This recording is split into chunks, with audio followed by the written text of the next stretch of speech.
এটা ৰিফৰ্মড আসাম পুলিচ যেন দেখা গৈছে সো সেই কথাটো আপুনি অনুভৱ কৰে মই ভাবো যে আৰু এটা বছৰত আপুনি আৰু বহুত ট্ৰান্সফৰমেশন পাব কাৰণ আমি যেটো নতুন ব্লাড ইন্ডাক্ট কৰি আছো মই আগতে কৈছো যে মই নিউজ বিলাক লৈ সুখী মানে সুখী অসুখী নহয় পারফরম্যান্সটো ভাল হলে মই সুখী হম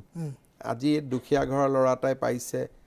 that is not a news for me news for me will be যে দুখিয়া ঘৰৰ লৰা হয় দুখিয়াৰ কাৰণে কাম কৰি আছে after joining the service so মই ৰখি আছো সেই নিউজটোৰ কাৰণে যেতি আপোনালোকে সেকেন্ড নিউজটো দেখুৱাব যে এই সাব ইন্সপেক্টৰ জন অমুকখন গাঁৱৰ দুখিয়া লৰা তেওঁ এতিয়া দুখিয়া লৰাকে সহায় কৰি আছে আপোনালোকে মাজে মাজে দেখুৱাই এসিএস অফিসাৰ বিলাকে গৈ ক্লাস কৰে কলেজত যায় ভাল ভাল কাম কৰি আছে those are inspiration অসম পুলিচত প্ৰথম কথা we gave a signal to all SPs and OCs that দুখিয়া মানুহৰ ওপৰত অত্যাচাৰ নহব and I am repeating that যে লাঠিটো দুখিয়া মানুহৰ কাৰণে নহয়